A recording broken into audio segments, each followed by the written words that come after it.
Bonjour à tous. Qu'est-ce qui se passerait si l'énergie qu'on gaspillait à vouloir être aimé par les autres, on l'abandonnait? Qu'est-ce qui se passerait si cette idée aussi que l'on a de vouloir comprendre le monde, si on abandonnait cette énergie qu'on gaspille à vouloir comprendre des choses? Comme si le mental se suffisait d'une réponse.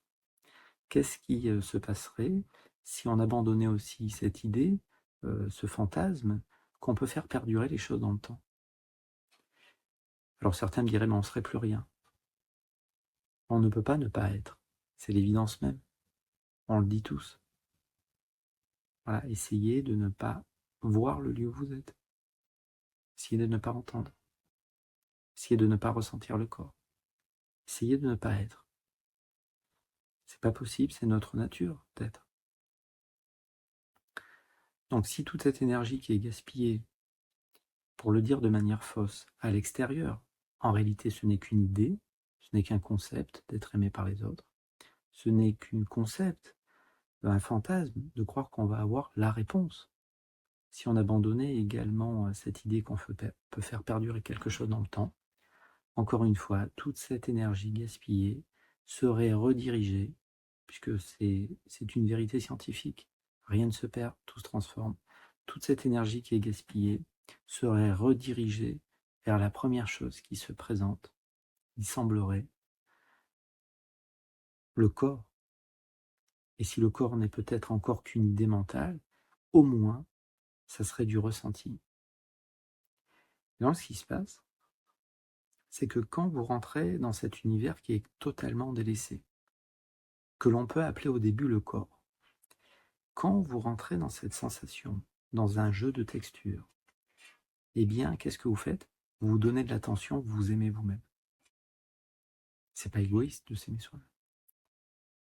C'est ça aimer finalement, c'est donner de l'attention. Une attention qui est gratuite, dépourvue d'intérêt. Juste être pour la joie d'être. C'est les vases communicants. Plus je pense, moins je ressens le corps. Plus je suis ici, et d'une certaine manière, plus je m'aime. Plus je suis ici et plus j'ai accès à une information directe, à une connaissance directe, qui vient d'une observation qui est dépourvue de filtre mental. De la même manière, cette stabilité que je cherchais, cette chose rigide, parce que le mental aime les choses rigides, c'est les paires d'opposés. Soit c'est juste, soit c'est faux. Eh bien, qu'est-ce qui se passe quand vous êtes ici? Vous êtes dans un courant de sensations. Et à un moment donné, quand vous vivez pleinement, totalement, quand c'est totalement établi, il y a une forme de stabilité qui arrive, qui est ressentie, dans ce changement perpétuel.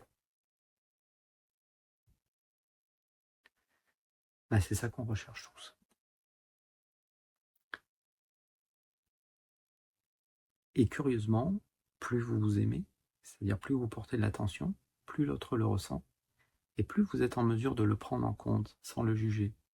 Pourquoi? Parce qu'il a fallu que vous dépassiez le jugement, la désidentification à la pensée, pour pouvoir porter de l'attention ici. De la même manière, vous pouvez comprendre les autres parce que vous ne les jugez plus. Pour porter l'attention sur le corps, il ne faut pas se juger. Donc il y a une connaissance directe, il y a l'action juste qui vient de cette présence que vous offrez à vous-même. Et cette stabilité vient encore une fois de se laisser porter par ce changement, parce que tout est changeant. Tout est changeant en permanence, et au sein de l'organisme aussi. Et toutes les approches qui ont traversé les millénaires prennent la même chose. Ce simple retour, ce retour conscient à ces sensations. Comme si c'était une boussole intérieure. Comme si l'action venait d'un élan profond. Vous n'êtes pas obligé de considérer que c'est une approche spirituelle. Si ça vous plaît, faites-le. Vous n'êtes pas obligé. C'est le bon sens même, en fait, que se donner cette attention. Si tout de suite je me perds dans le monde, et le mental ne peut que faire ça finalement, se perdre dans le monde. Est-ce que le monde n'est pas qu'une projection mentale finalement? Donc si vous connaissez l'énéagramme, eh bien en fait, effectivement, abandonner l'idée d'être aimé par les autres, c'est le centre, effectivement, 2, 3, 4. Abandonner l'idée qu'il faut comprendre quelque chose, ce besoin de comprendre, contrôler, planifier, 5, 6, 7. Ce besoin de se stabiliser, de sécuriser quelque chose, de créer une maison, quelque chose de stable, quelque chose que je fais durer dans le temps, quelque chose de terre à terre, de concret. 8, 9, 1. Donc découvrir la structure énéagramme, c'est bien, mais c'est un point de départ. C'est un point de départ, ça pointe quoi? Ça pointe ma souffrance première, mon illusion première. Je me suis perdu. L'attention s'est éparpillée. Peut-être que quand j'étais tout petit, j'étais ici, j'étais maintenant, j'étais spontané. Et à hauteur de ce que le mental s'est construit, eh bien, il s'est perdu. On s'est perdu.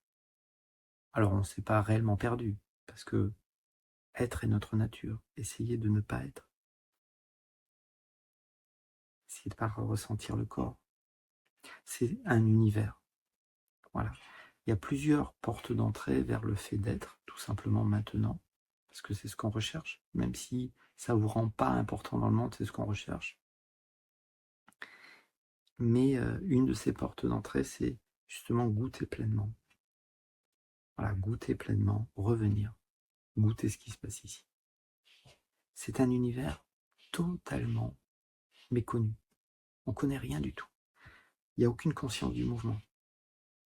Il n'y a aucune conscience de la jambe, de la tension dans la cuisse. Je ne me vois pas parler. Je ne m'entends pas non plus. Je ne vois pas le lieu où je suis. Je ne me vois pas quitter la pièce où je suis. Je ne suis pas ici. Et si je ne suis pas bien ici, je ne serais pas mieux le jour où je partirai dans une fusée pour aller explorer l'univers. Voilà ce qu'on peut se demander. Alors que c'est totalement écologique de porter son attention sur soi-même. C'est gratuit, ça fait de mal à personne. Donc on peut apprendre tout un tas de choses.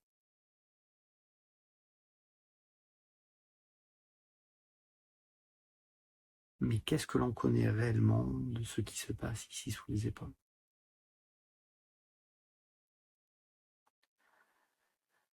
Si vous portez votre attention sur ce qui se passe en dessous les épaules,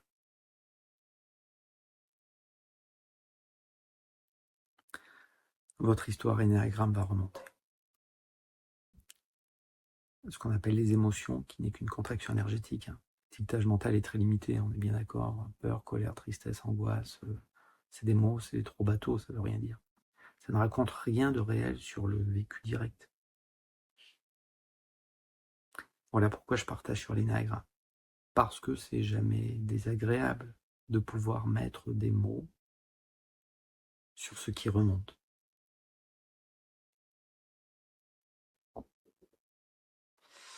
Plus vous portez votre attention sur le corps, sur ce qui se passe, et plus la manière dont vous voyez la vie va évoluer, probablement. Vous deviendrez votre propre guide pour vous-même. Il y aura des moments de doute, ça ne sera pas toujours simple.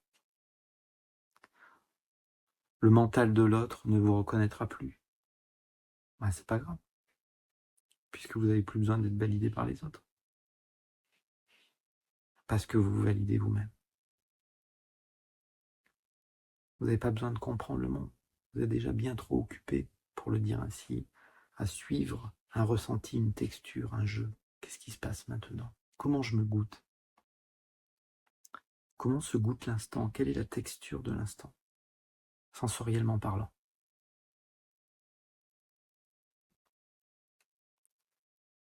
Et puis votre stabilité vient de là. Voilà, donc ce socle, vous devenez votre propre socle.